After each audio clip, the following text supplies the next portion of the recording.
pessoal, começando aqui mais um Explica aí, Pastor, e dessa vez nós vamos falar sobre os montes.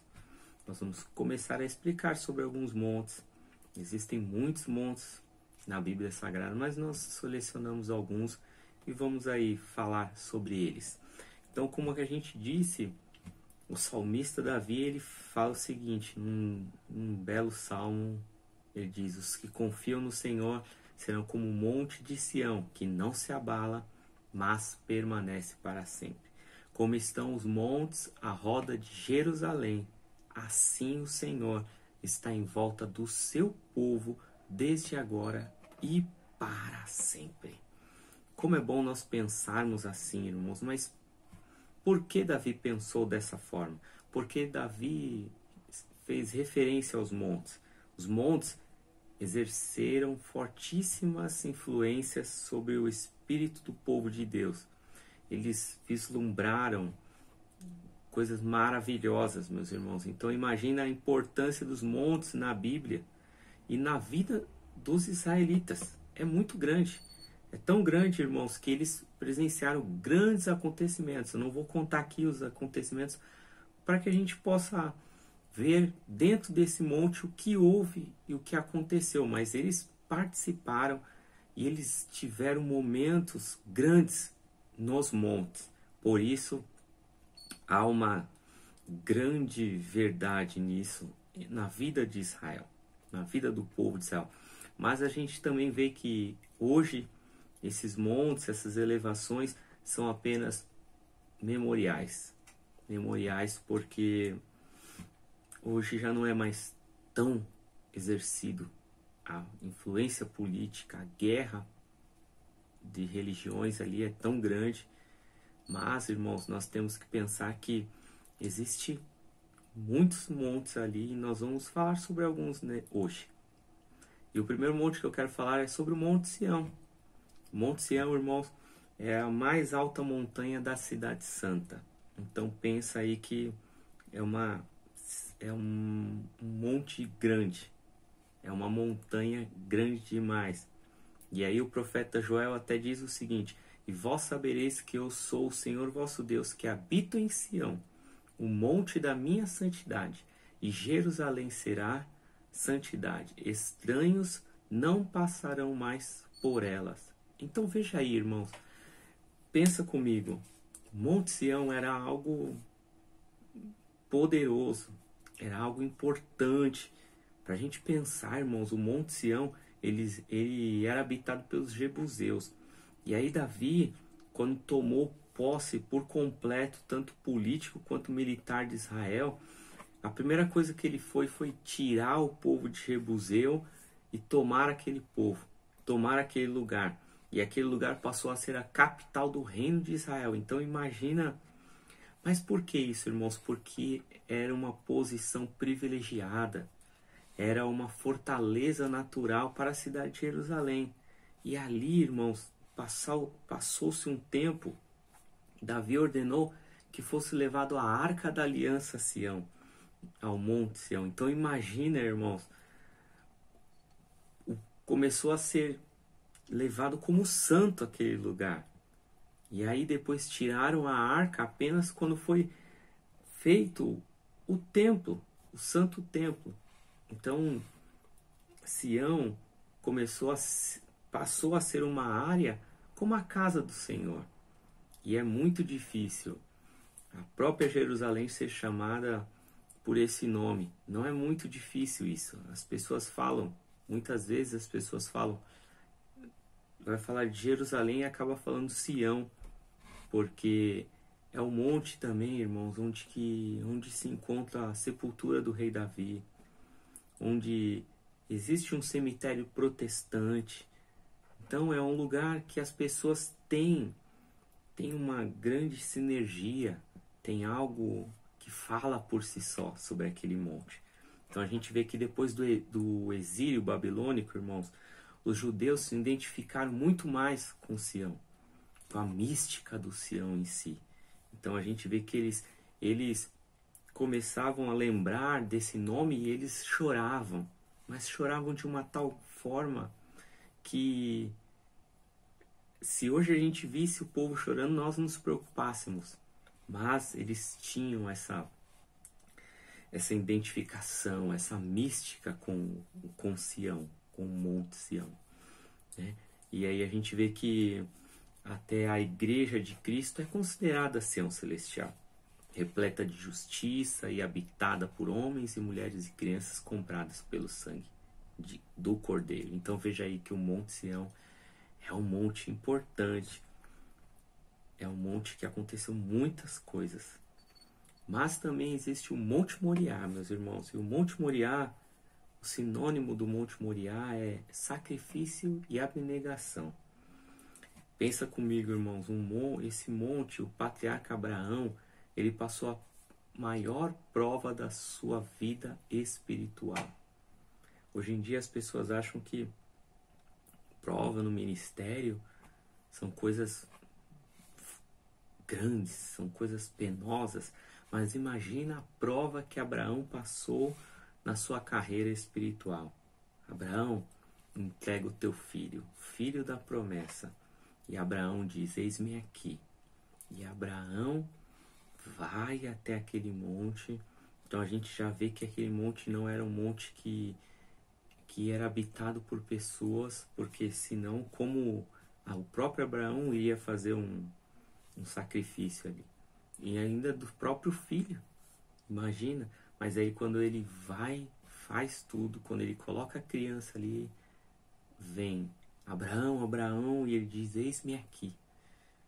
E o anjo do Senhor diz, não estenda a mão, não estenda a mão contra o moço, não faça nada, porque agora eu sei que você teme a Deus e não negaste o teu filho, o teu único filho. E aí Abraão olha e vê que ali tem um cordeiro e ele oferece em holocausto em lugar do seu filho. Então a gente vê que o Monte Moriá, irmãos,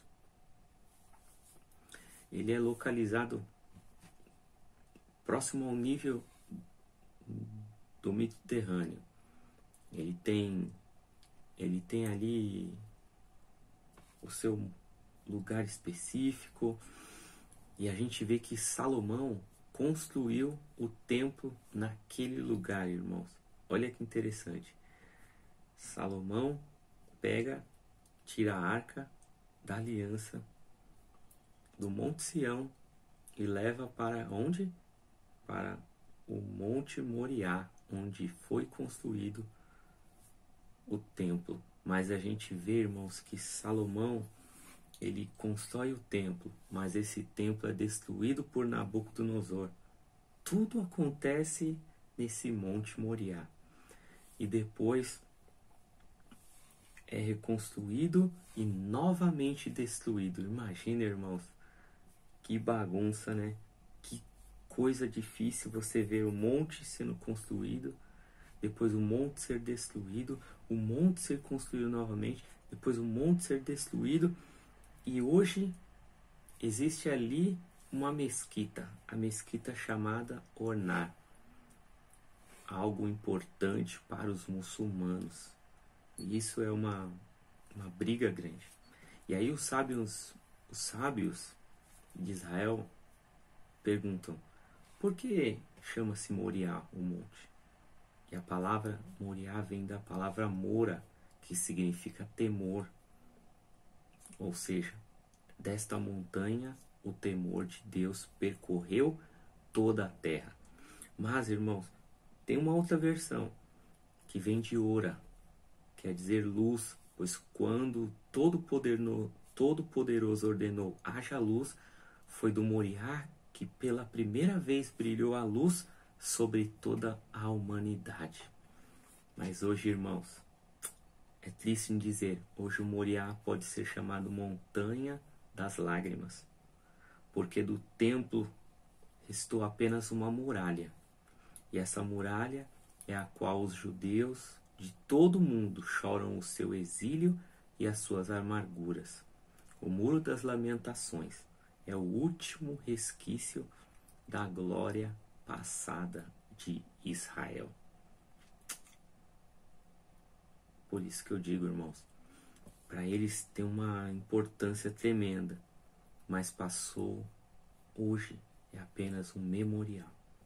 De um templo sobrou apenas uma muralha.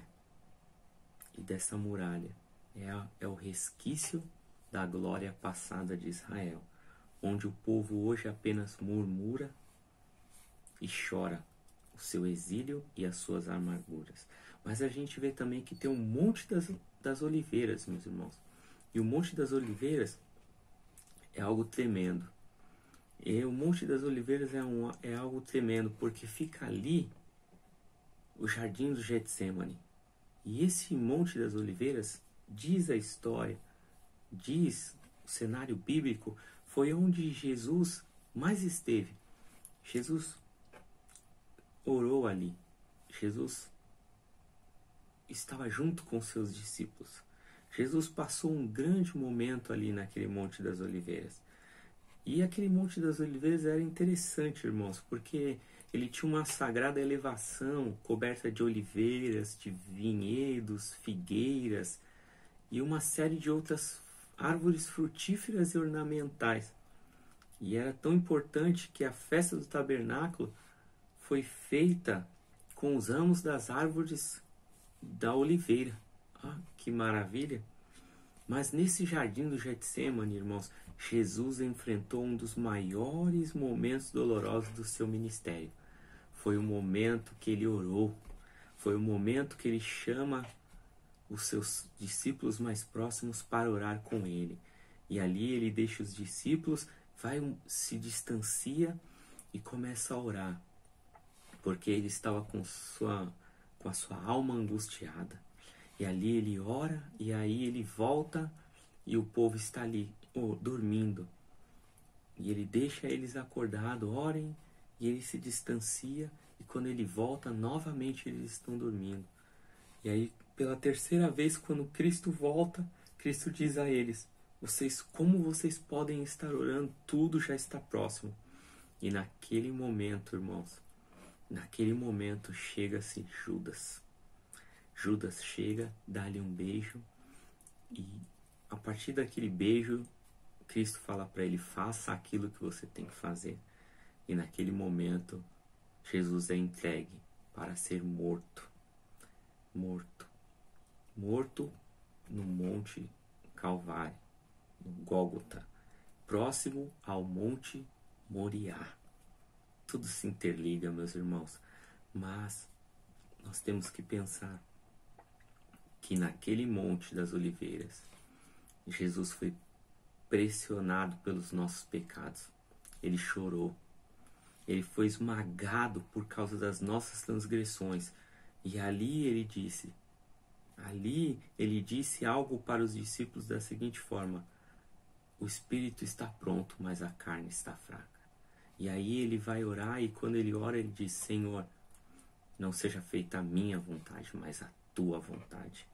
Que tremendo, meus irmãos. Jesus naquele momento passou um momento difícil. O seu suor não era um suor, era algo muito maior que isso. Mas ele passou todas as aflições, ele passou tudo aquilo pelas nossas vidas.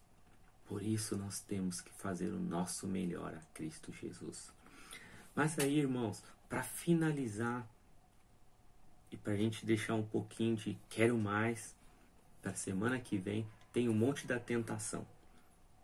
Logo após o batismo, meus irmãos, Jesus foi levado a um monte, onde passou 40 dias, em completo jejum por 40 dias. Ele foi tentado pelo diabo.